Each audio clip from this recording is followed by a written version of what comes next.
Araw nga ng sahod ko ngayon kaya dali-dali nga akong pumunta ng bangko. Buti na nga lang, konti nga lang pila ngayon.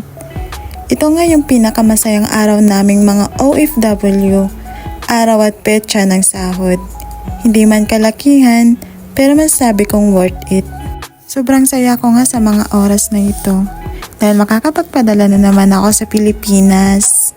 Grabe, sobrang saya ko every time na magsasahod ako kasi ngayon nga lang ako nakakahawak ng ganitong pera. Sa Pilipinas, kahit na magtrabaho ka araw-araw at overtime, ay malaking diferensya pa rin kapag sumasahod ka sa ibang bansa. Kita nyo naman kung gaano talaga ako kasaya sa mga oras na ito. Tapos na nga ako mag-withdraw, kaya samahan nyo naman ako pumunta sa isang malapit na convenience store. Kung isa nga din kayo na gustong pumunta ng Japan, message nyo ako para makatulong ako kung paano makapunta dito para sama-sama tayong ma-homesick. Char! Maliit man ang palitan ng yen pero masasabi ko pa rin na worth it pa din ang pagja-Japan. Bago nga ako umuwi ay bumili muna ako ng nuggets. Bukod sa mura ay masarap nga. Total deserve ko naman eh. Char! Ayun lang. Bye! Salamat sa panonood!